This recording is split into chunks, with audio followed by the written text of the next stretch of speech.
இப்போ எலெக்ஷனுக்காக வெளியில வந்து பேசுறது. கடந்த அதிமுக ஆட்சியில் வந்து 10 மண்டலங்களை வந்து பிரைவேடைஸ் பண்ணாங்க. அப்போ எங்கே போச்சு? அப்போ ஏன் குரல் கொடுக்கல? அப்போ ஏன் இந்த அநீதியை தடுக்கல?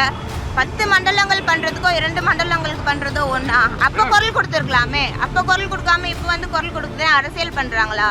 தூய்மை பணியாளர்கள் விட அவங்க அங்கே இருந்தாலும் தொடர்ந்து அவர்களிடம் வந்து மாநகராட்சி சார்பாக வந்து கலந்துரையாடிட்டு இருக்கோம். நேரடியாக அவங்கள கூப்பிட்டு பேசிகிட்டு இருக்கோம். அவங்களும் வந்து நாங்கள் பணியில் வந்து சேருறோம் அப்படின்றத தான் தெரிவித்திருக்கிறார்கள். கண்டிப்பாக அவர்கள் வந்து பணியில் வந்து சேருவாங்கன்றது இல்லை. ஜோன் 5 and 6 வந்து இப்போ 1ஆம் தேதியிலேருந்து ராம்கி அவங்க பணியாளர்கள் வந்து வந்திருக்கிறாங்க. இவங்க ஆல்ரெடி எக்ஸிஸ்டிங் பணியாளர்களும் வந்து வரக்கூடிய நாட்களில் வந்து பணியில் சேர இருக்கிறார்கள். அந்த பணிகள் வந்து துவங்கப்பட்டு இப்போ நடைபெற்று வருகிறது.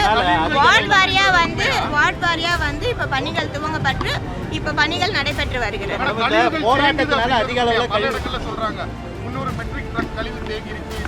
இல்ல கழிவு தேங்குறது அப்படின்றது அகற்றப்பட்டு தான் வருகிறது. ஒரு சேஞ்ச் நடக்கும் போது